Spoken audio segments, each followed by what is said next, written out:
everyone, it's Daemon here with another itch.io game called Lake of Voices, and this one is the full release game. Remember how I did the demo a while back? Well, this one is the full release, and now I can finally find out what happens once they get past the freaking lake.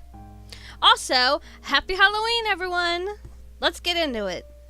I'm so excited. I've been wanting to do this all October because it's so spooky, but I wanted to save it towards the end because I might have to break it up into parts because it's such a long game. Choices. You'll need to make various decisions throughout Lake of Voices. Here are a few details to keep in mind. Certain choices are timed. Time running out isn't something to completely avoid. In some cases, not getting involved can open new possibilities. Other choices aren't timed. These options only determine whether Kikka has any special affection for another character or not. If you survive until the second night, the story will branch into one of 5 different plot lines based on your either earlier decisions. The other characters cannot manage all situations in various plot lines, regardless of what you do. If a character isn't making it, try getting that plot with a different set of survivors, or having the same group of characters venture through some other storyline. Becoming closer to someone can add and or remove future choices, options, and change how some scenes play out. Your decision to build that connection may not go unnoticed by the other characters. Earning the full amount of affection with certain characters can require getting into specific plot lines. Alright, let's get into it. And yeah, I know this is a visual novel, and I said I wasn't going to do anymore, but this is one of the last few ones that I have that I'm going to do. My grip on the lantern tightens as the fog around us thickens. While the forests in this area are relatively safe compared to Sinlos, I can't help but feel my hair stand on end the further we get. My free hand figures the hilt on my sword, something akin to a nervous reflex. Have you seen it before? Bemelle breaks the silence, either sensing my unease or swaying his own. I hope it's the latter. I haven't. I've had no reason to go near this cursed lake until now. What of you? Also, this time around, I turned up the voices for the voice acting in this game, so let me know in the comments down below if it's good or not, because last time you could barely hear anything that they were saying, and I was really frustrated with that. Bemelle scratches his chin casually, as though I asked what his favorite food is. I traveled a long way around it once before. Not so pleasant. Something about it just frays your nerves. Although, even being near it is enough. So I'm not the only one who feels it. A sense of relief hits me, but not enough to undo the buzzing of anxiety. The lake, Sinlos. Most try their best to avoid it all their lives. The hundreds who die attempting to cross its unearthly black water, dragged to death by the creatures lurking within, aren't a secret. No wonder you were assigned this mission. There are a few who've had first-hand experience with the place, even if from a distance. He'll probably keep being picked whenever they need someone to cross, for however long he's with us. Bemelle shrugs, bringing my attention back to the dark path before us. At least we're taking the bridge this time. It'll only take 2 days instead of double that, and the sooner this place is behind us, the better. It would be preferable not to risk it. But time is of the essence. We don't really have a choice. One of our allied villages, Hemmer, is being harassed by brigaders, a band of ruffians. We don't have many guards to send and assist, only Bemelle and myself. The least we could do is arrive before we are too late to be of any use. These kinds of squabbles happen often, but have to be put down lest they turn into a blood grudge or all-out war. Last we heard, neither option was that far off. I can also see why they chose you to come out here. I glance at Bemelle, an eyebrow raised. A slight smile plays across his lips. You're always so calm and so serious. Nothing can get to you. You're the best choice they had. A smile now tugs at my own lips. I would like to thank him, but that wouldn't be so calm and serious as he just described. And if that's how he sees me, I like to keep it that way. My lack of reaction only makes his smile grow, and he chuckles a bit before refocusing on the path.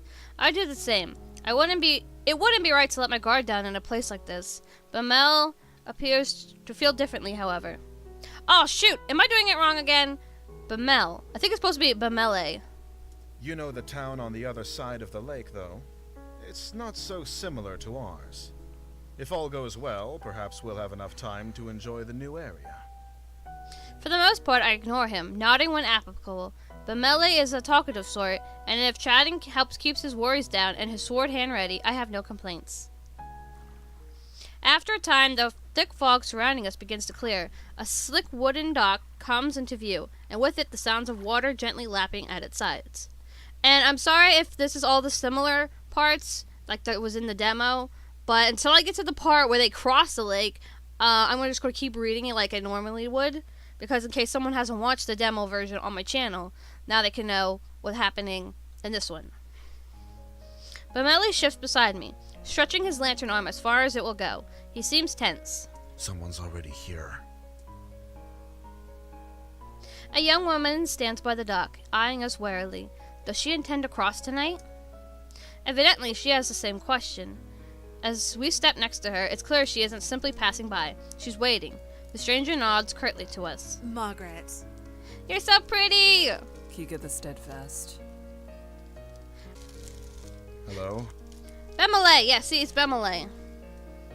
Bemelle. I'm not gonna remember it, Bemelle. I hope you realize this. Bemelle. There's a stuffy silence. Margaret turns to gaze out across the lake. Expression unclear. With not much to say, Bemelle and I do the same.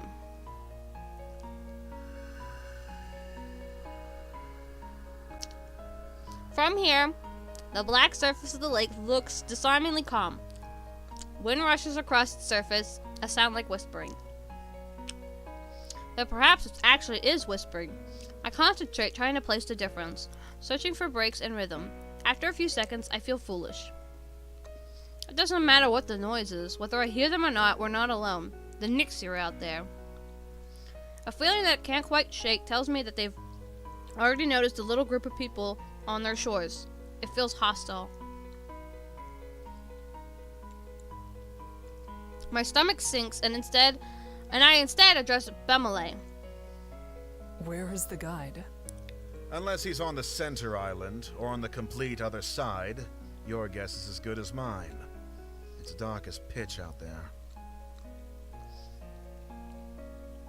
Panic rises inside me. Panic I try hard to quell. We can't cross without him, and we need to get going soon. You can't cross with him either. The woman behind us, Margaret, cuts in with something like a snort. What? I know the guide will be here tonight. I have already made arrangements with him to cross. Bemelle and I share a look. The woman seems haughty and willing to put up a fuss. I have his word he'll take me today. It would be wiser for the two of you to begin the trip around if you're really in such a hurry. Or you can make camp here and wait for him to make the trip back if you prefer. I don't need to turn my attention to Bemelle to know he's riled up. I step in before he could say something rash. Even if that is so, my companion and I must begin the trip tonight. Margaret is unimpressed and opens her mouth to argue further. We'll wait for the guide to arrive before coming to a conclusion about any of this. She clams her mouth shut, then lets out a sigh. You can do as you like. With the matter tentatively settled, Bemelle moves away. His finger begins to tap loudly against the top of his hilt. He shifts from one foot to another, then groans. What's that bastard even up to? I almost visibly start, but manage to restrain myself. He probably doesn't know any better. I'm sure of that. It's not worth mentioning. With a mouth like that, you shouldn't even have the right to ask the guide to take you across. How ludicrous. He's faced far worse than a bit of foul language. Do you know anything that's happened with this lake? I know enough. Margaret is clearly not convinced, but she shrugs and makes a show of turning her back to him. The guide's father is Garvin the Exemplar. Garvin never accepted the guide as his son, all the way up until he died in this lake. Your statement could be seen as tasteless. Oh. Bemelle rubs the back of his neck, his face regretful. My apologies to the guide. I didn't mean it that way. I never knew about his... well, that.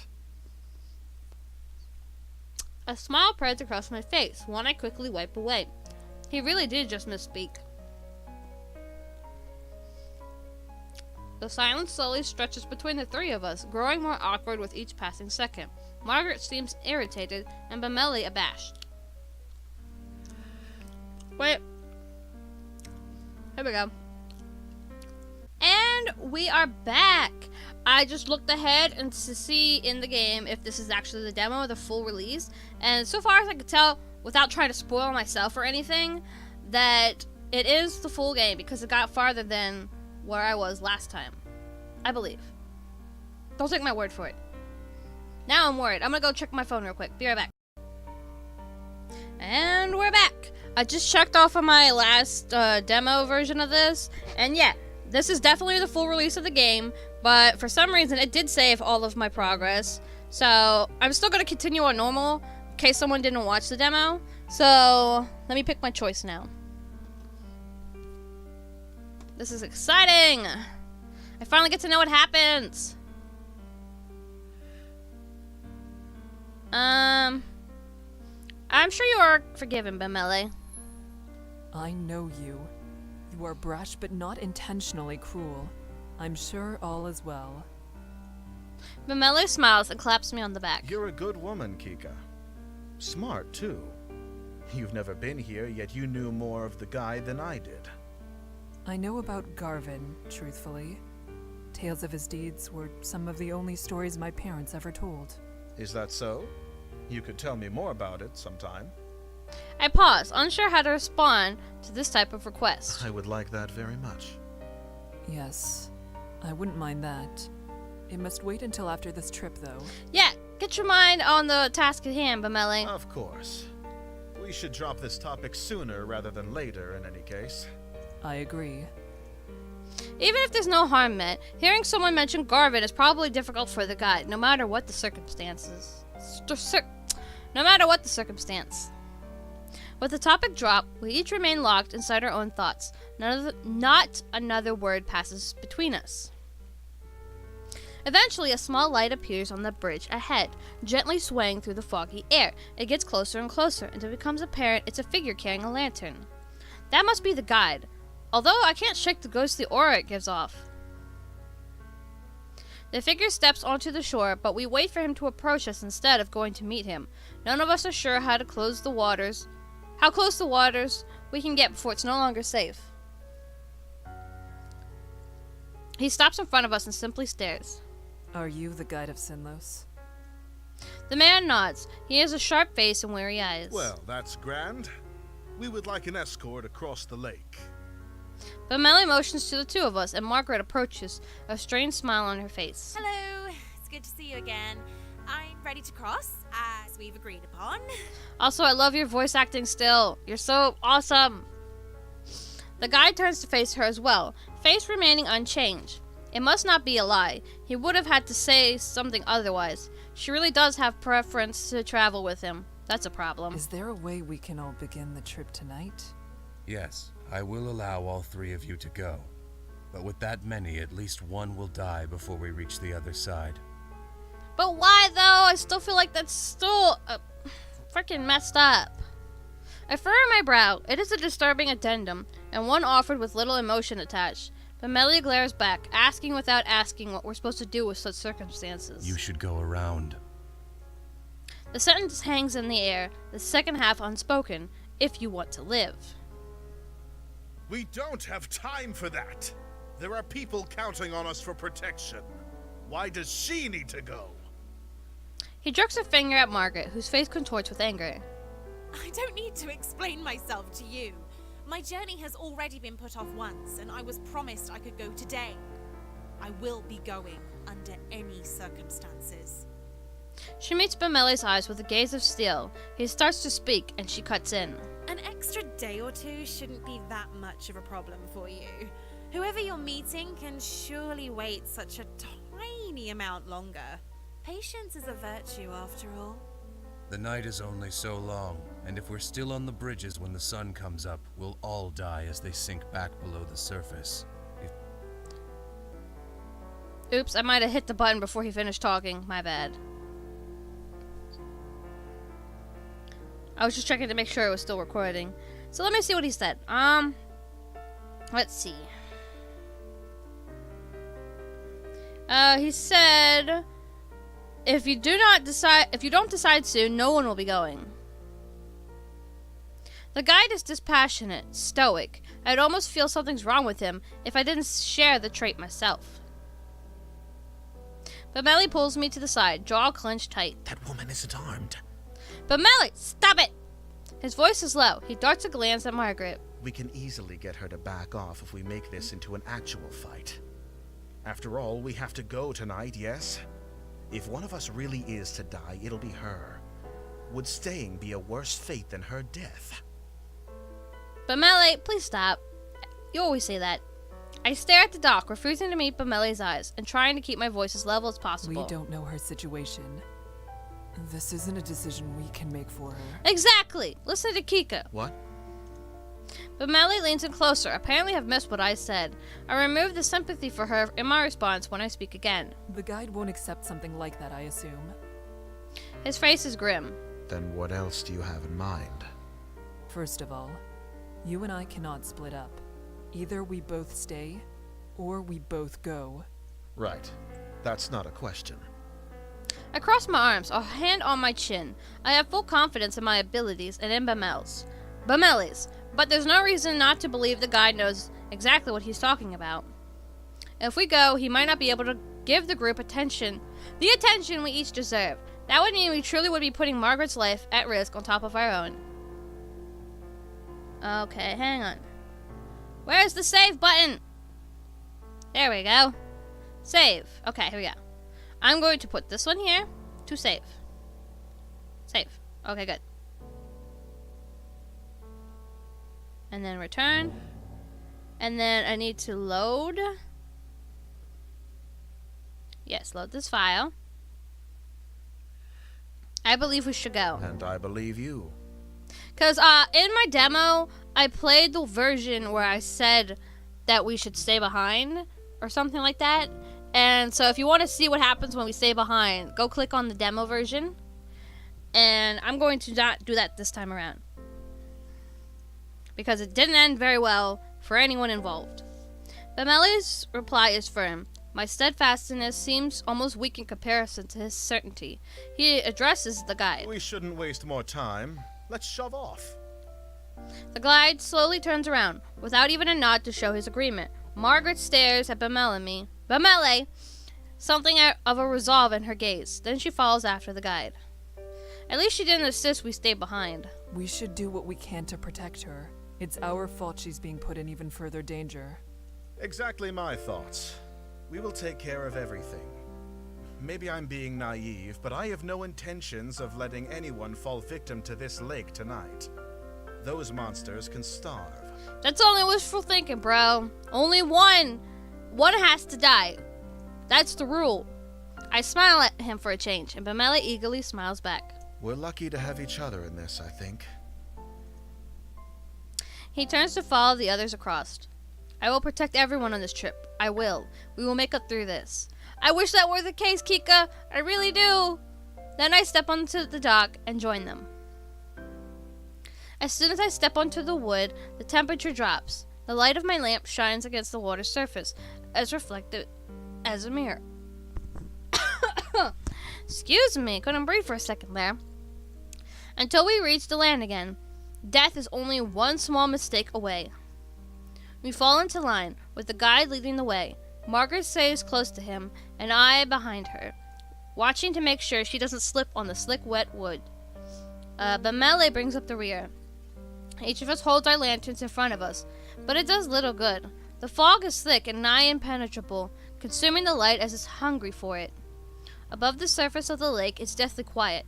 No longer is there the whispering wind, nor the sound of water lapping against the shore. It's just our own mismatched footsteps and the sound of my quickened breathing. My eyes drift back to the lake, against my better judgment. It's no wonder there's not even the sound of water, with how still the surface is. It almost seems sturdy, with the sheen of a black marble floor. I've heard rumors the water of Semblance is heavier, more difficult to disturb than natural water. that just the weight of its oppressive cling is enough to keep someone down, even without them. Something even darker than the abyss of the lake flickers just below the surface, or at least, I think it does. I turn my gaze to Margaret's back. It's better to stay focused. Fall back a bit. You're following me too closely. The guide is looking over his shoulder, addressing Margaret. I'm sorry. If someone gets pulled into the lake, they'll instinctively reach for anything to hold on to. Do not let that be you. Margaret's shoulders rise, and she nods with great seriousness. I understand. Thank you for the advice. He ignores her gratitude. You can speak amongst yourselves if you so choose, as long as you pay attention to where you're going. There is no worth in listening to the sounds out there. If there's anything at all, it'll only be Nixie trying to set you on edge. All right. Then, could you tell us your name? You didn't have a chance to properly introduce yourself, and I've only heard you being referred to as the guide. I don't have a name. He's facing the front again, his voice as expressionless as before. I have no way of guessing how he feels as he says this. Oh. It's probably not something he wishes to talk about.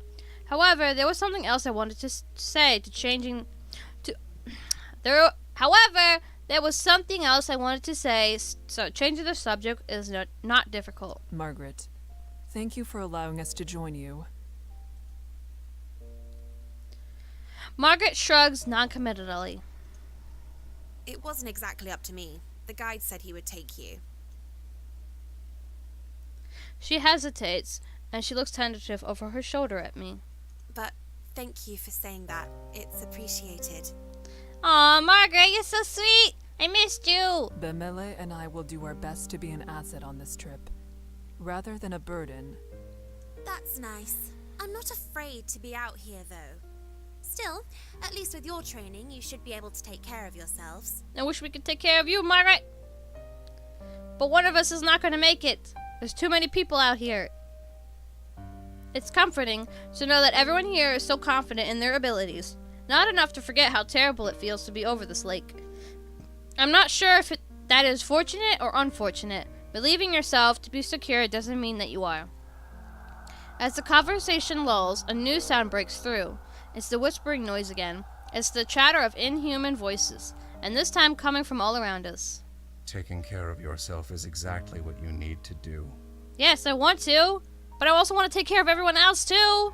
This guide is speaking again, except louder, as if to cover the Nixie's voices with his own. Work to survive at all costs, and hope that everyone around you has enough sense to do the same. That's the only way you'll make it to the other side.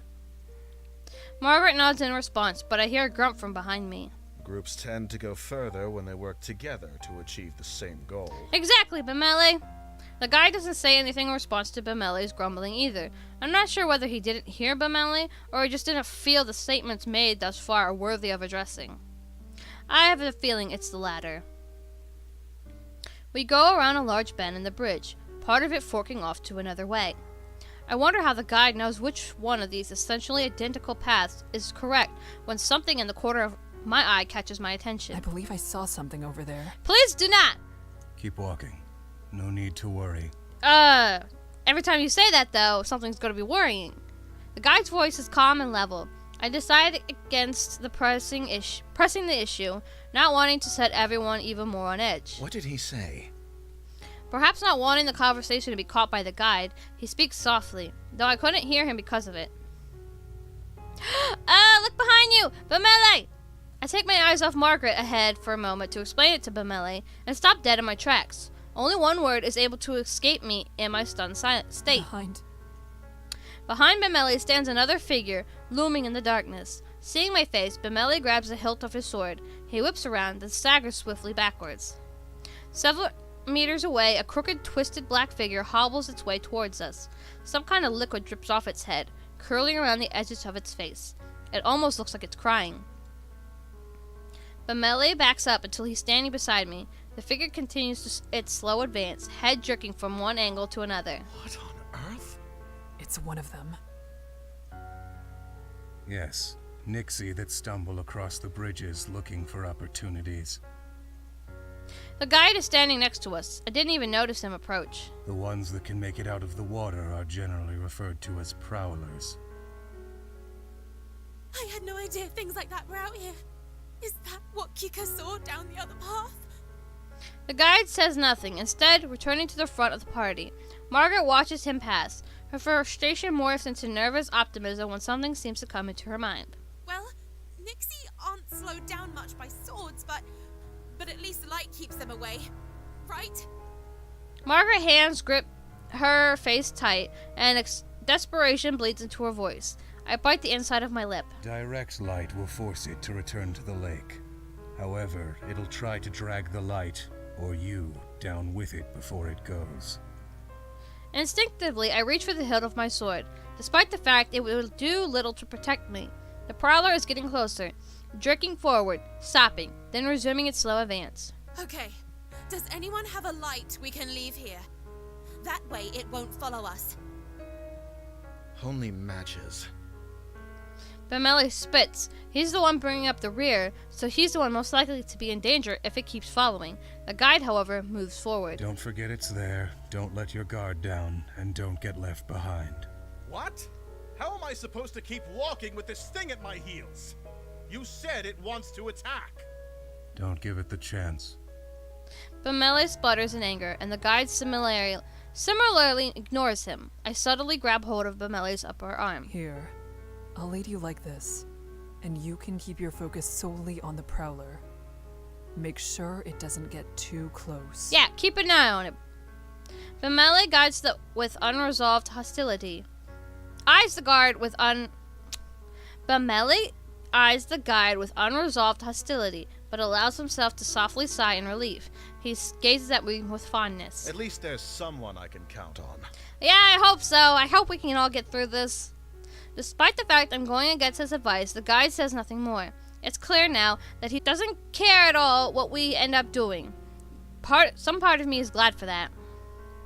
I want everyone to make it through, and it would be worse to have to persuade the guide every time help was necessary. Kikka, thank you.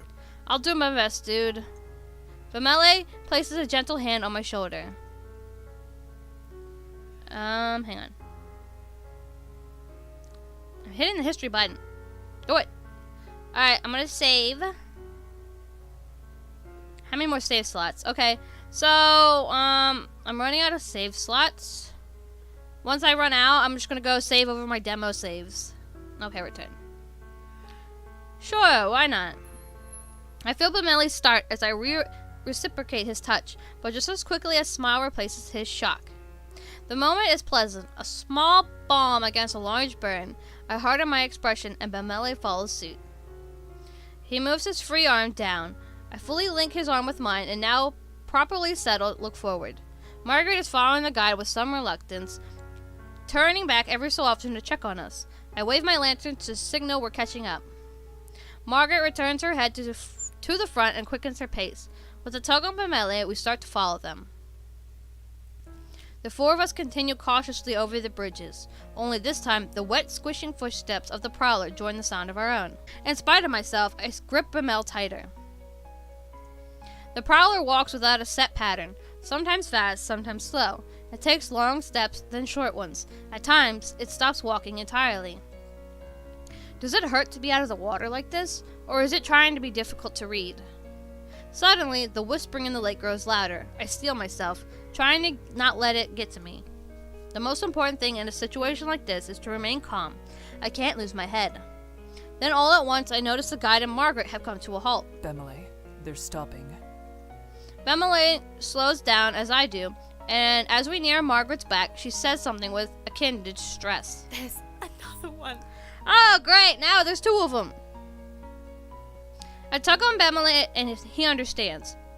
We draw up close to Margaret, ready to protect her if need be, but the guide holds out a hand. Don't get any closer. Just over his shoulder, I see another prowler stumbling towards us, white liquid dripping from its eyes. The guide's hands turns over in the air, palm up. Give me a lantern. We'll throw it.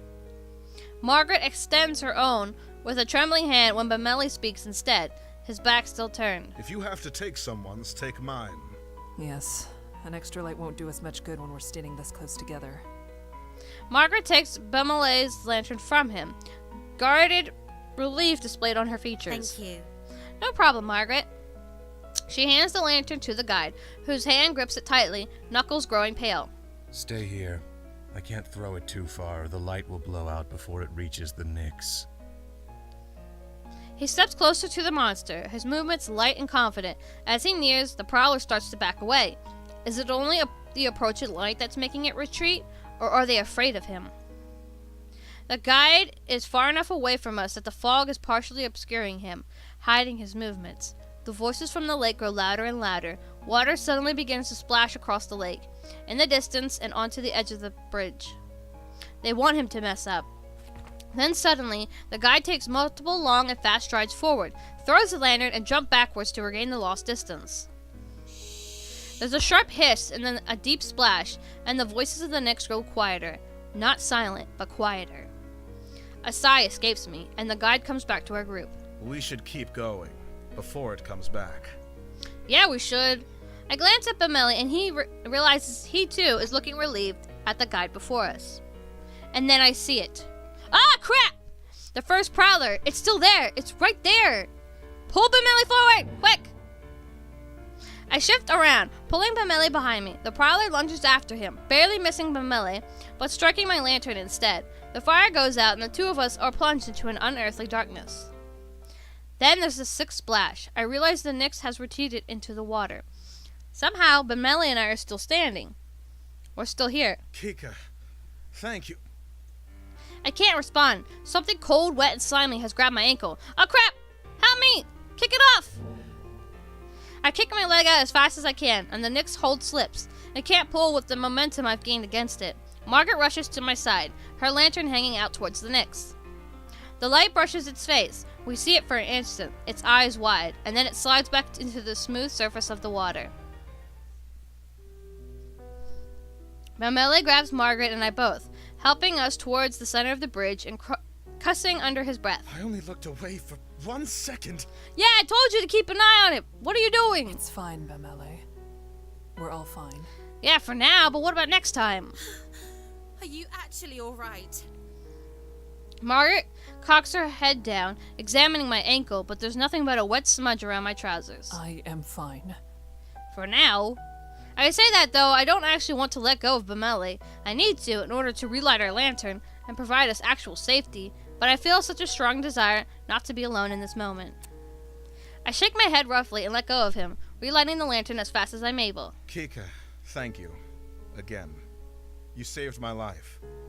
I won't let this happen again. Okay, well, can you please not? Because we have a lot of people in this party. Yes. Yes. It would be good for all of us to pay more attention. Yes, please! I need all of you to be safe. Margaret nods solemnly. Suddenly, it seems like we're all on the same side. It isn't only Bemelle and I. She is with us more than simply presence. She is with us in more than simply presence. The guide's voice, as cold as that monster's grab, ends my train of thought. We lost the lantern I threw. The Nyx grabbed it after the light went out. Margaret makes a noise. I glance over, wondering whether she's upset, but there's a small smile on her face instead. It's better than them taking anything else. Yeah, like one of us! A nervous laugh bubbles up out of me, just as quickly as stops. And just as quickly stops. Bemelle chuckles in response, and our collective tension eases up, the adrenaline draining from our bodies. We need to keep walking. The guide starts down the bridge again, and we join him. I try to clamp down on the relief, the ease that wants to flood my head. It's not over. The prowler is gone, but so is Bemelle's lantern. You can stay near me, Bemelle, since your lantern is lost. Bemelle. I think I'm still saying it wrong. I appreciate it. Margaret goes on ahead of us. Bemelle stays by my side as I keep at the end of the line. The breath of release from Margaret and Bemelle is quickly swallowed by the somber atmosphere of Sinless as well. replaced by the gravity of the near-death experience. I think in my last one I called Bemelle LA, and it was much easier for me, so I might do it again. Never mind celebrating his survival. Something like that shouldn't have happened in the first place. The memory of the Prowler reaching out towards us appears each time I close my eyes. Why does it look like something's dripping down their faces? Maybe because they're crying? The Prowlers are on Margaret's mind, too. Looking at her pain expression, it's as though the moment of relief never existed at all. I'm not sure. Me neither. Something's wrong with them, though. They live in water. Air shouldn't be good for the things, but they want to drown humans so much they're willing to drag themselves around on land? It's not right. Yeah, it isn't. Of course it isn't. They are monsters. They likely do not understand even the concept of right or wrong. Well, I don't disagree that there's something very wrong about them. I truly hope that's the last we'll see of the Prowlers. Me too, Margaret. I don't want to lose any of you. Something comes to her mind, causing Margaret to end her part of the conversation early. Since you two have to share a light, wouldn't it be safer to be in the middle? No, because if we were in the middle, you would be in danger. Margaret stops and waits for Bemelle and I to reach her position. That way, you'll catch the edges of my light and the guides, and it won't be so dangerous if Bemelle loses his position momentarily. That's a very kind offer, Margaret. Bemelle's response is so apparent, I want to cover his face with my hands to stop him from insulting her. She merely smirks, and I think Margaret may be surprised with herself too. Bemelle returns to his usual surety. As thoughtful as it is, I, at least, am fine with bringing up the rear. I'm used to keeping watch for monsters, and since there are two of us, I can pay attention to the back while Kikka focuses ahead. It's not my light, though, so I shouldn't be the one to decide what she should do with it. Margaret and Bemelle turn to look at me in unison. Seems like it's my decision. Neither of them are wrong. As for me, my goal is to protect everyone. I can't very well do that with Margaret following behind us. But being stuck in the middle of the group could also be dangerous depending on what circumstances we come across. Getting pincered by the enemy would be an almost sure death, no matter how experienced Bemelle and I are. I just don't know what to expect from this bridge, and that makes things so much more difficult.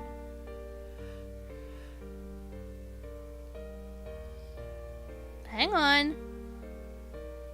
I want to save. And then I'm going to save it right here. I'm going to load the save. Yes.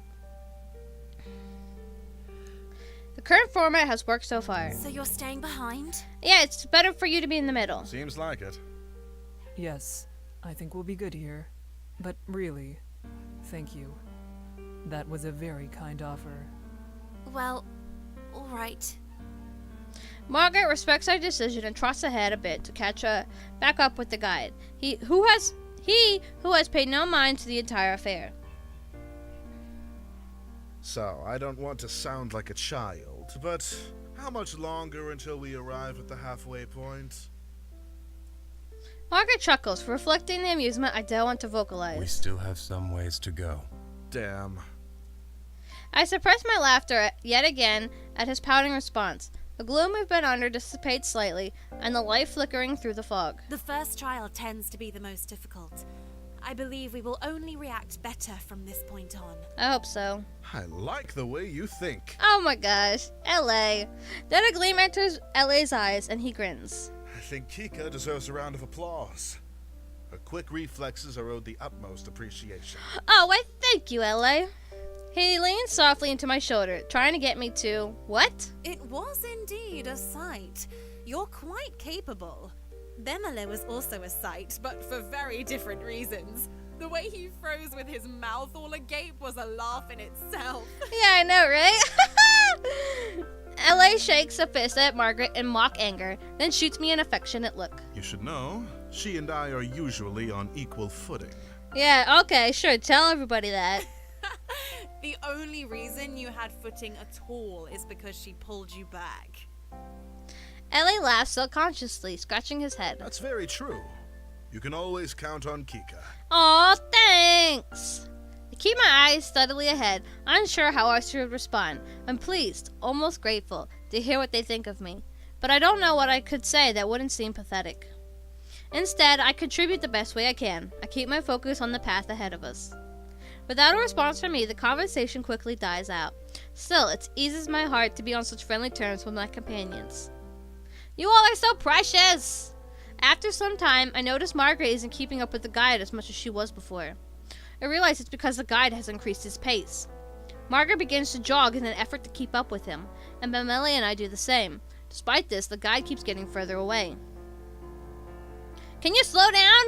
We go faster and faster until suddenly we're full on sprinting across the slick wooden boards. Figures in the dark fog fly past us as a blur, and it occurs to me the branching paths and the bridge seem to be sinking. I try hard to swallow my rising panic. The guide shouts something, but it's drowned out by the frantic pounding of our footsteps. I'm trying to piece together what he said. Don't stop, turn.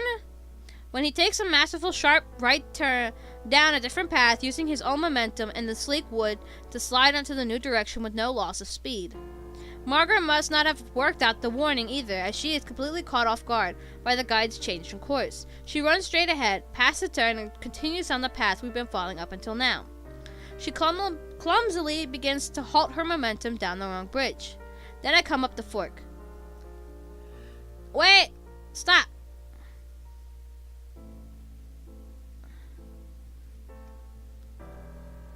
There's no way! I'm not leaving Margaret behind.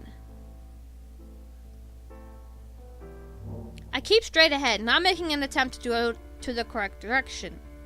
Bemelle seems to fumble slightly, but stays close behind me, and in the light, I inwardly apologize. I come upon Margaret, who nearly runs into me in her efforts to turn around. Her face twists at the sight. Why are you... I ignore her and move to face the other way. The path we came from is disappearing into the water. It's sinking. We have to jump. What? You have to jump, Margaret! It's the only way! Margaret holds up her hands, but I grab her and spin her towards the path the guide is on. Go! We'll catch up. But... Bemelle and I will have to jump together. He needs the light. Just move. I practically shove her, and without further hesitation, she takes the leap. She makes it just past the edge of the bridge, knees buckling as she lands, but is soon back up on her feet and holding her lantern out towards me. She beams with pride. Point towards the guide. I gesture down the bridge to the guide's rapidly fading light. Margaret slowly nods and then runs after him. Here. I offer Bemelle my hand, tightening my grip on my lantern. Bemelle accepts the offer. Bemelle accepts my offer, giving it a brief squeeze. A tight smile plasters itself across my face as I try to calculate the distance between our bridge and the other. Then the ground starts to shake more. Jump! We dash to the bridge's edge and leap. Cold air rushes past my face, winding its fingers into my hair. For an instant, I think I see something moving under the surface of the water. Then we land hard on the wooden bridge.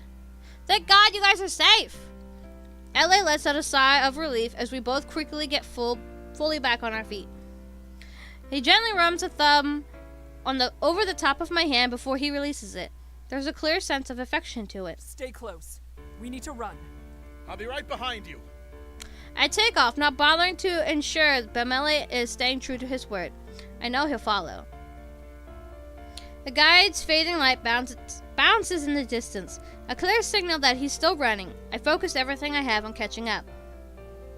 Slowly, we begin to close the distance. As the night wears on, our strength rapidly fades. Even my stamina is being challenged. I can't imagine what this must be like for Margaret. She's holding her side as she runs, clearly cramping from the exercise. How much longer will this last? People have to rest sometime, you know? Almost as if in response to my thought, the guide abruptly halts. I skip to a stop as well, sliding on the surface of the wood. Why did we stop?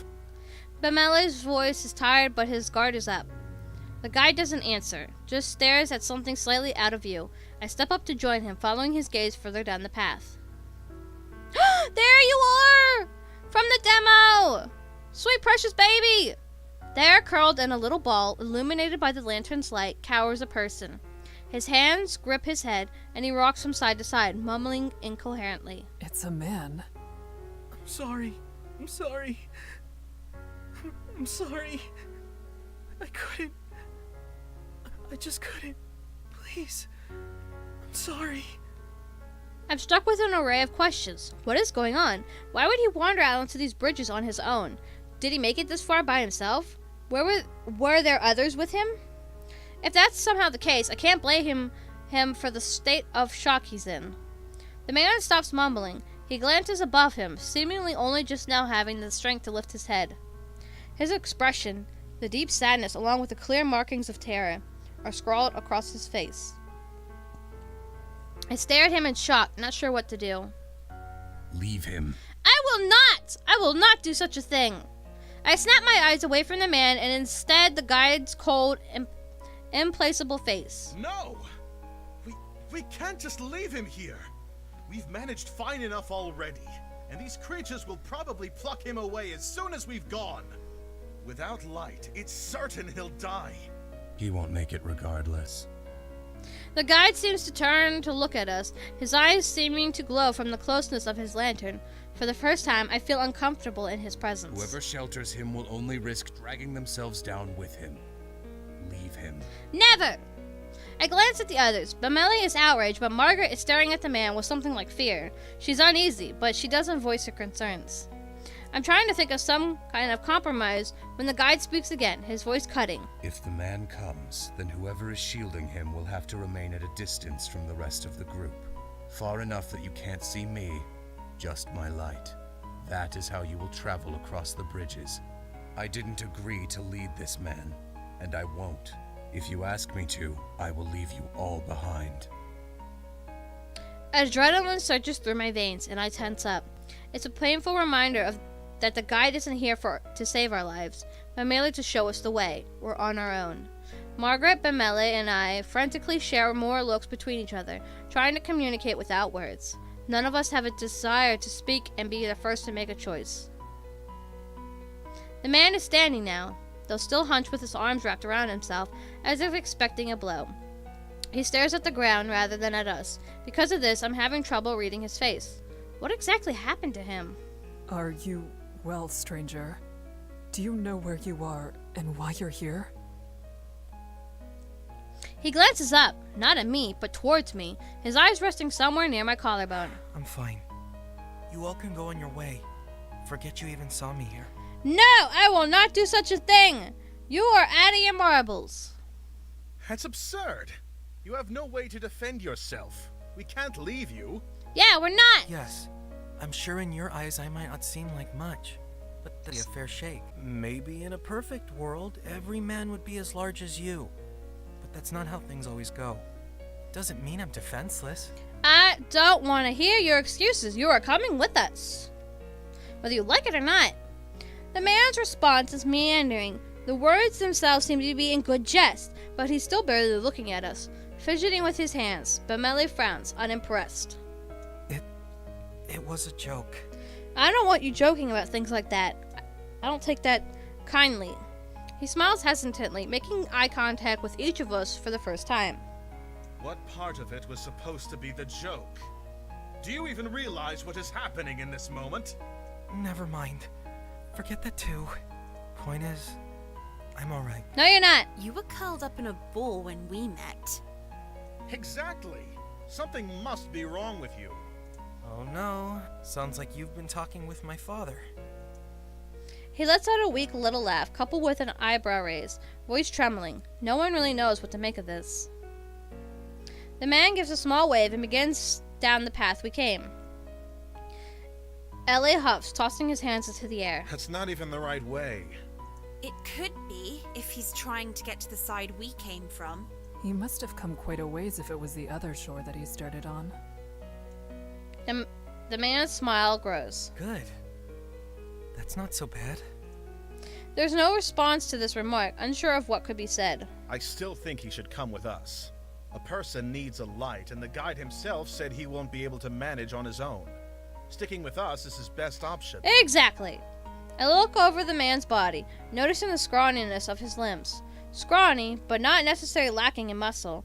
The bravado he was showing as he tried to leave us has faded yet again. and now he's standing quietly, looking at us as if watching a play. Interest, but no true connection to the events. It's easy for you to say such things, but whose light are you offering? It's not mine, and you are putting her in even more danger with your own presence already. Ellie looks at Margaret. She avoids his gaze. Perhaps I could have let him share my light before. But the guide has said the one with him has to remain behind, and I simply wouldn't be able to manage it. Ellie's hand turns into fists. He looks away, but doesn't say anything. For a moment, no one does.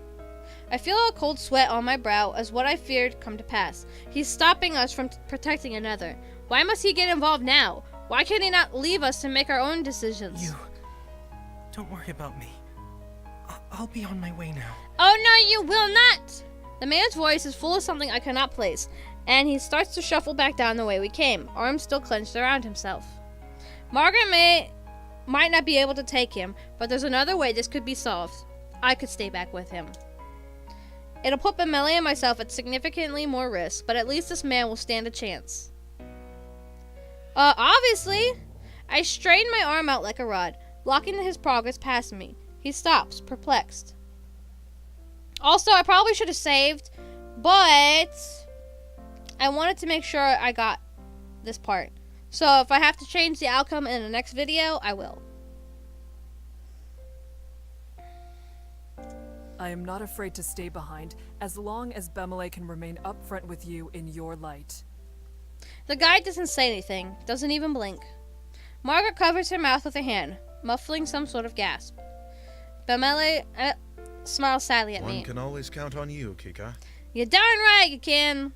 The man, meanwhile, stands with his mouth agape, truly and genuinely shocked. Well, what will it be? Margaret sputters for a second, searching for words but clearly unaware of what to say. Ellie chimes in before she can get anything audible out. I can stay in between you and the guide. I don't need to be right next to either of you. That way you won't have to worry about a repeat of what happened earlier. I wouldn't refuse you being here. The guide doesn't acknowledge them. He stares at the stranger. The man shakes under the attention. No, really. I could just go on my own. It's fine. Do not start with me. I will take you. I step closer to him, lending the support he seems to desperately need. You do not need to go this alone. I will protect you. And the last time I freaking played this demo, I literally cried. I burst into tears whenever this character showed up. So, if I start crying again, well, that's just what's going to happen, because this guy right here made me cry because I can relate to him so much. The man stares at me. I return his gaze, willing him to see my certainty. There need be no blood spilled tonight. Slowly the fear melts off his face, replaced with something like resignation. Then he drops his gaze to the floor. Okay. All right. I grasp his shoulder and turn to the rest of the group. You should get a head start, correct? You'll have to put some distance between us. No, we don't have to do that. That's the rule, girl. Yes, we do. Unnervingly, there's a hint of an emotion in the guide's unusually empty voice. Anger. He starts to walk, not waiting for a reply. Margaret grits her teeth, eyes filling with tears, face flushed. She mumbles something in a small voice, something I'm just near enough to hear. Why am I always so powerless? Oh, don't cry! Everything will be okay. The statement catches me somewhat off guard. Margaret, powerless? She's not a mercenary to be sure, but she seems so certain of herself. Then again, I don't know the reason she needs to cross this lake. Before I can decide whether I should respond, the tears fade from her eyes. Margaret takes a deep breath. Please be careful. And you be careful! She takes a few steps back, lingering near enough for Bemelle. Bemelle smiles, first at the stranger, then at me. Take care back here, all right? We'll all be together again when we reach the halfway island. It won't be too much longer now. We'll have a nice little camp out, and you can properly introduce yourself to us. Maybe even tell a real joke or two. The man emits a nervous little laugh and ducks his head. The prospect must not be enticing to him. With the stranger having pulled himself out of the conversation, Bemelle looks seriously at me. I'm sorry to put you in even more. Stop. Bemelle shakes his head, still smiling. I don't begrudge you at all. In fact, I'm glad you did. All I want is for you to remember that goal. Each of us, together, on the island, and then on the other shore, safe. This isn't about what our job is, or where other people need us to be. I nod in response. Bemelle opens his mouth, then closes it. He swallows hard. You two. I'm surprised to hear his voice wavering slightly. He swallows again, then continues. You two should look out for each other. We will. He takes a few steps back as if to go, but his eyes don't leave mine. He hesitates for a moment. Then he crosses back to me and puts a hand on my shoulder. He smiles at me, a smile full of pride and nervousness and fear. I smile back, doing my best to communicate my gratitude and my resolve. I can't tell whether he understands. He softly glides his hands down the width of my arm before moving away for good. Then he takes his position ahead of Margaret. Watch out for yourself, too. Not just for everyone else. Same goes for you, girl. I will. The guide figure disappears, with only his lantern to lead the way. Bemelle and Margaret are forced to leave us behind and catch up with him. I watch them disappear into the fog, an odd feeling in the pit of my stomach. I cannot recall the last time I had difficulty seeing someone leave. You should go after them. I will do no such thing. I need to keep an eye on you. I start. I almost forgot the man was there, standing right next to me. Now he looks at me with desperate eyes. You don't need to do this. Yes, I do. What? I'd rather know you returned to them safe, and that you all had a chance to make it back together, the way they acted. Having to go on without you, no one would feel that way for me. I'm not worth it. See what I said earlier about him making me want to cry? Listen to this. That's not... I stop, unable to say the last word. Can I claim that he's wrong? This is the one thing he has seemed so sure of, and I do not know him. Empty platitudes may be worse than nothing at all. He smirks at my mumbling reply. I'm caught off guard by the exchange, with only that it seems he's in his element. It's true. He continues to grin, more so to himself than to me. You lot certainly made a scene, huh? That's nice. Being loved and all. He clarifies as after I must have given an undesired reaction to the statement. I am so disconnected with myself, I am unsure if surprise appeared on my face or if it was a lack of emotion that put him off. I don't know exactly what kind of love it is you share, but there has to be a bond in that group of yours. I mean, especially with the big one. You wouldn't look at anyone like that. He laughs and then speaks quietly. It doesn't matter.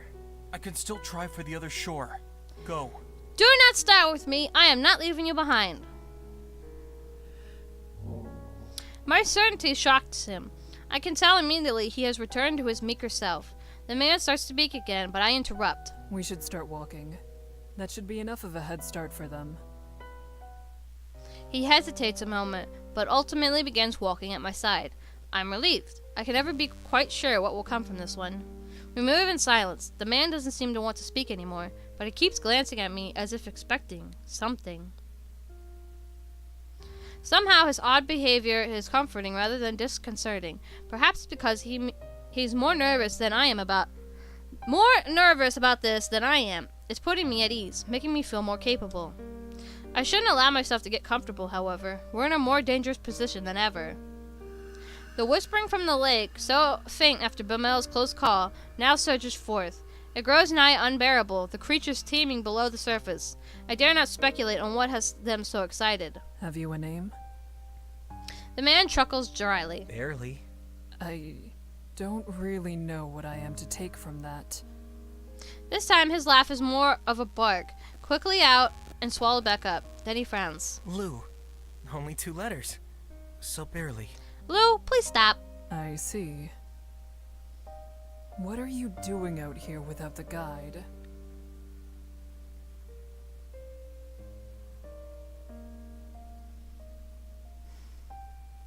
Perhaps the question isn't appropriate to ask.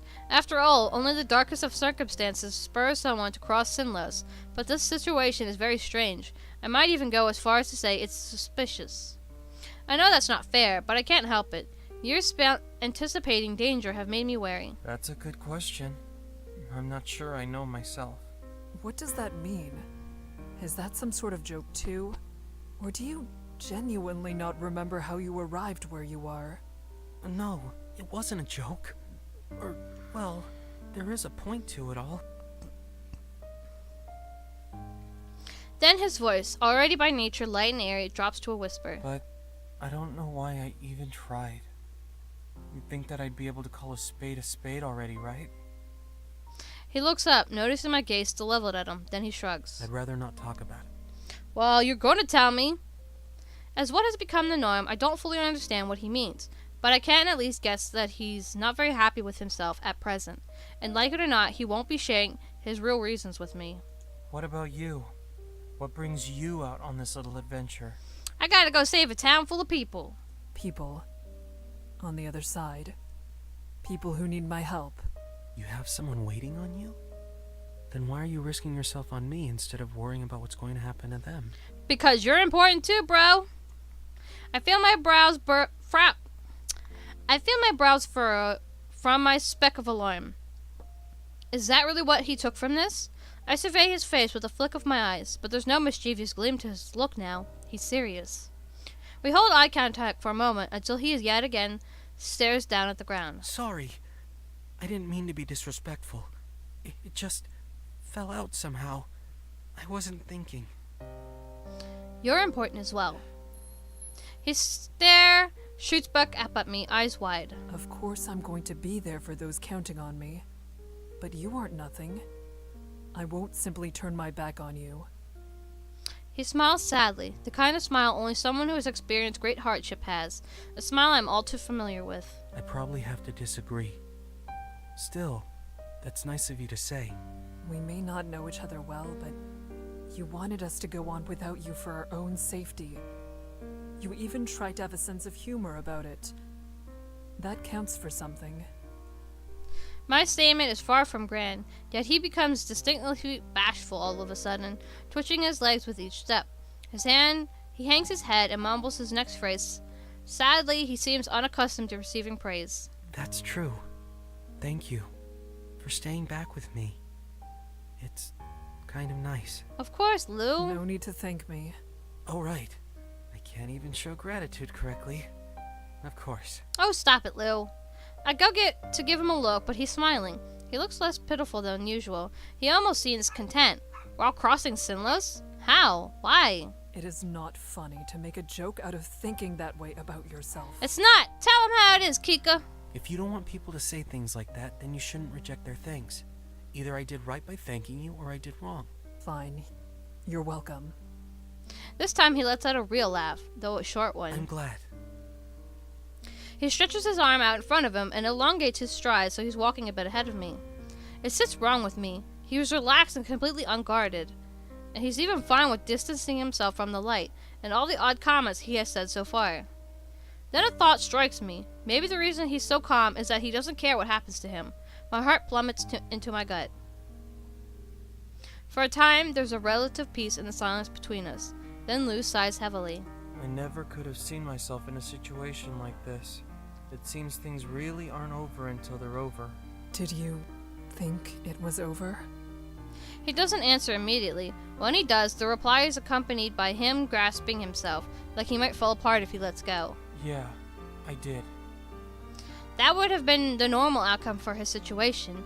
Alone, lightless. I shouldn't have asked. I must have let a frown slip, though, because Lou smiles an odd smile. He stretches his hand behind his neck and gives a little chuckle. Something really is wrong with me. Somehow, I feel lighter. Alright, well, maybe this is good. If he's feeling better than he was, then perhaps his view of himself will improve. I wonder who'll still be left standing when this is truly all over. That is a very good question. I don't know. What? Everyone will be.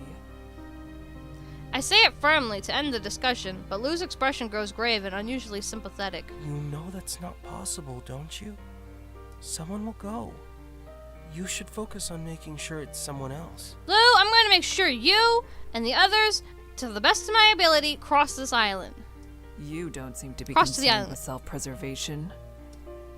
That came out more hostile than I had expected. He doesn't mind it. True. But it's not the same for me. I still don't know how I'm supposed to interact with a person like him. Making conversation is already not a strength I possess. Regardless, Lou echoing this statement was not something I had expected. The whispers from the lake, which had already grown, now speak faster and clearer. The individual words are almost audible. I'd likely be able to make them out if I knew the Nyx language. For a split second, I wish I did. The light in the distance still drifts along the same manner as it did when we first started walking, which I take to mean the path hasn't turned so far. Hopefully that means we're still on the right path. But the light, it got brighter? It's strong enough that I have to glance away for a second, and the next time I look, the light has grown. The bridge is on fire! I grab Lou's arm without thinking. He's standing there stiff, staring at the glow, eyes dull. We're going to run.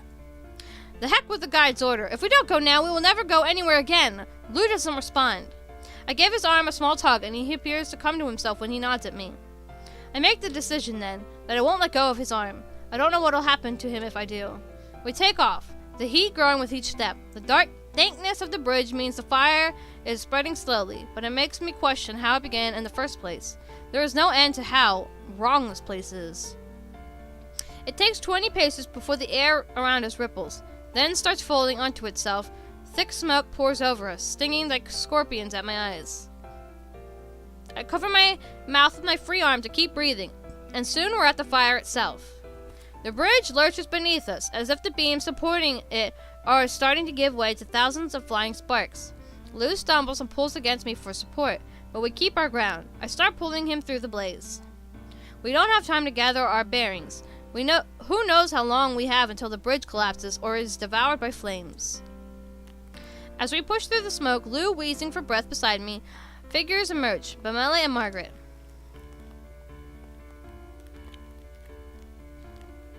I look at the two and the situation around them, baffled. None of the individual pieces make any sense, until the reality of it hits me all at once. The guide is gone. Margaret paused at the bridge. Her lantern is at her side. It's her glasses she's missing. Bemelle is off to the other side, lanternless, with only the flickering embers in the wind to keep him out of the darkness. I want to pretend that they're both fine, that they'll be capable of handling themselves, but I know that's just wishful thinking. Both of them are in danger. I don't know how the Nixie feel about fire, how daring they'll be with it so close by, but I can't assume this is an opportunity they would want to miss. I have to do something, and I have to do it now. I waste not a moment more, rushing to Bemelle, Lou in tow. Bemelle and I arrived here together. We agreed to see this through to the end. We promised to protect each other. I have to be there for him. When I reach his side and illuminate his face with my lantern, he's beaming. I'm sure part of him thought that when we parted, it may have been for good. It's a relief to see you. Both of you. Now's not the time. We have to get out of here. Then there's a scream. Margaret is nowhere to be seen. The light of her lantern is gone. She's trapped in the darkness. Margaret?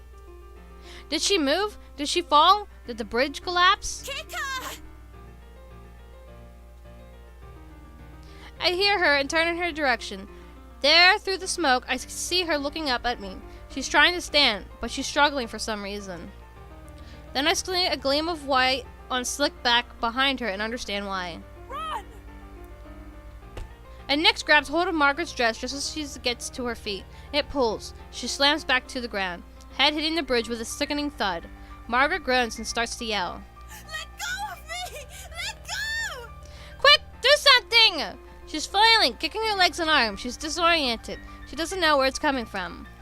The Nyx yanks her again. Another grabs hold, and she feels the tug enough to grab onto that portion of her dress and tear it. She's trying to rip it off. I run to her side, my light finally illuminating her form. Seeing the light spill onto her, the Nyx retreat back into the water, but they don't let go of her dress. Margaret screams, being dragged across the bridge. She digs her nails into the wood to stop herself, hands bleeding, but each soggy hold she finds slips through her grasp. I reach my hand out to her. Grab it! Margaret looks at me, kicking again with her leg. She doesn't even try to reach for me. She knows it's not going to fix this. Then she disappears. There's a quiet splash. I'm so sorry, Margaret! No matter what I do, I can't ever save you! No! I rush to the edge of the bridge, searching the water for some sign of her, but there's nothing. Nothing but the placid black sheen of the lake. They took her down with the rest of them. Tears burned my eyes. I'm sorry, Margaret. None of this should have happened. Then a warm hand clasped my shoulder. Bemelle. He smiles through a pained expression. I stare at him and can barely keep myself together. What happened to the guide? Is he also? My voice cracks in spite of myself. I don't know that I want to hear the answer, but it has to be said. No. That man's still slinking around this hell on earth. The bridge jerked, Margaret's glasses fell off, and the guide kept going. I stayed, but I kept my distance in case... He looks away. In case there was a repeat of last time. I shouldn't have stayed so far off. It's not your fault. I could have thrown my lantern or gone to her sooner or anything. Kikka. I'm furious with myself. It's our fault Margaret was put in danger in the first place. Margaret didn't get to choose whether Lou came, either. I made that call. She was all so kind to us, and yet when the choice had to be made, I threw her to the side. Bemelle seems to have read my mind and comforts me over thoughts I leave unsaid. Listen to me. We tried. You never gave up on anyone. Not for a second. Yeah, I know, but I still wish I could have saved all of you and not lose anyone. He puts his second hand on my shoulder and resists the urge to embrace me fully. The bridge trembles underneath us once more. I gather what wits I have at my disposal. We need to leave. Which way did the guide go? I don't know for sure, though he went off in that direction. The fog overtook him, but I didn't see him turn. That will work. Lou? I look around for him, realizing he's not with me any longer. At some point, I let go of his arm. He's standing to the side, gaze glazed, transfixed on the darkness. He seems completely unaware of everything that's happened. The fire, the Nixie, the death. I step forward and yank him back to my side. What are you doing? He flinches at the unexpected contact and looks attentively at me, but he doesn't offer an explanation. I'm sorry. That is all he ever says. I let go of him. Both of you stay close. We are not going to separate again. Let's get out of here already! We keep down the path, the flames still gradually gnawing on the planks behind us. The guide doesn't turn up, nor do any signs of him. But we push on. We will not stop moving. Then we do. The bridge comes to a dead end of rotted out boards collapsed into the lake. For a moment, our breathing stops at once. If this was the way that led to the island, then... I flick back to face the others, my expression unaffected. I'm not going to allow panic to sap this group of judgment. Let's look for another bridge. I resolutely began retracing our path. The others follow without protest. Our regression is silent except for our footfalls and the snapping of soggy wood attempting to burn. We frequently have to step over smoldering sections trying to come alight. At one point, we even have to walk one at a time sideways to avoid a wildly flickering small fire billowing at black smoke. Just as my spirits begins to dim, we come across different directions to take. Along all the forks, there are only two that aren't collapsed or too consumed by fire to risk following. We're going to have to pick one. Bemelle sounds uncharacteristically doubtful of himself. Lou's gaze is flickering down either path. There's a palpable sense of anxiety coming from him. I don't know. I don't know which way. Alright, so it's around here that's where the demo ended, so now we're into the full game. It's alright. But it's not alright. We have to have something to go off of. Anything at all. A cold sweat trickles its way down my back. Before anyone tries to randomly choose, a noise catches my attention. I hastily address the two. Did you hear that? A whistle. It came from the right. Lou and I trade looks. This could be the signal we need, but what if it isn't? Do those monsters know how to whistle? I don't know. It seems unlikely. The air isn't pleasant to them. They're underwater creatures. We should go right, I think. To where the sound came from. I'm a little surprised Lou is offering his own opinion. It's good to hear, however. I take a deep breath. I agree. There's more of a chance the whistle was a sign for good over ill. Our choice decided, we move as one down the right path, no longer hesitating. As we follow the bridge down, there is no sign of the end. There's no need to debate between directions again. We start to outpace the fire, one danger thankfully fading away, but the night continues to lighten regardless. I glance at the sky and realize what's happening. The sun is rising. The bridges will sink into the water as the darkness disappears and takes us with them. We'll be lost. It suddenly seems pointless. We don't even know whether we've gone the right way, and we still haven't caught up to the guide. We can't outswim the Nixie, and we can't outrun the dawn. We're going to run out of time. Yet we keep moving forward. And finally, our perseverance is rewarded. The silhouette of an island rises up in the distance. The island grows rapidly larger, and soon the sense of earth and trees reach us. In spite of all the horrors of this night, a dock emerged from the fog before us, welcoming us to safety. We reach the shore. I don't believe it until I've stepped off the wood and my boots sink into the sand. I walk further inland like a corpse, my sole instinct to flee from the waterline. My hazy eyes single in on something ahead. The guide stands on an outcropping in the distance, watching like a sentinel. He doesn't even come to greet us. I stare at him for a moment, not even able to feel alarmed at my own lack of feelings about the situation. He uses his staff to gesture to the forest behind him before disappearing between the trees. I can only assume he must be asking me to follow. Did he even notice? Bemelle's biting whisper doesn't continue beyond that, but it doesn't have to. Did the guide notice someone is missing? That they have been taken? Bemelle stalks off, clenching his fists. I can't blame him, but I don't share his anger. I still feel hollow. I follow after Bemelle, and Lou does the same. The guide takes us further inland, more towards the center. There's a view of the coastline from here, but we're also partially obscured by a few trees. It's time to sleep. No one has the energy to argue with him at this moment. I find a place as comfortable as one could ask for in a location like this, next to one of the trees further out, and lay down, trying to block out my thoughts. For once, exhaustion is my ally, and I slip off into sleep. My eyes slowly blink open and readjust to the brightness, what little there is. The sun is obscured by a thick layer of fog, making it impossible to estimate the time of day. I prop my elbows up and brush my feet up. The ground is hard and rocky, but that isn't the only reason I am eager to get on my feet. I check my surroundings. The harsh, craggy earth of the island is interlaced with twisting vines and gnarled branches. Beside me, L.A. and Lou are still fast asleep. The guide, however, is nowhere to be seen. I realize that I don't recall seeing him lay down with everyone. It's likely he left us hours ago. There is a creeping silence here. I can't help but shudder at the hollow, aching feeling inside of me. It refuses to relent. I shift my weight back and forth, unsure of what to do with myself. Memories of last night's harrowing journey flicker through my mind. L.A. awakes suddenly, rising with alarm and startling Lou awake as well. My mouth opens, then shuts, and after a moment of fumbling, a word finally escapes. Hello.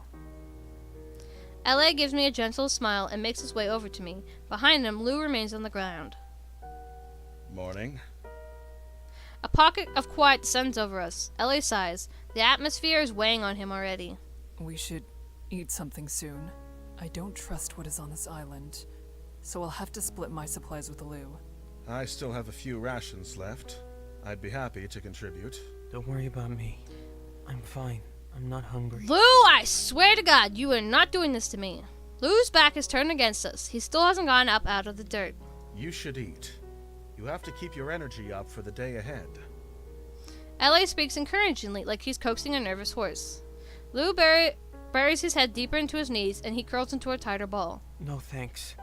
Lou, I will force feed you if you do not comply. You need to eat. L.A. lets slip a small chuckle. Well, it seems I've lost my role as the childish one around here. I look at Bemelle and smile weakly at him. However, he's now frowning hard, I understand. Lou does not know what he speaks of, and the one who would isn't here. A distinct rustling of the leaves catches my attention. The guide appears, emerging from the thicket.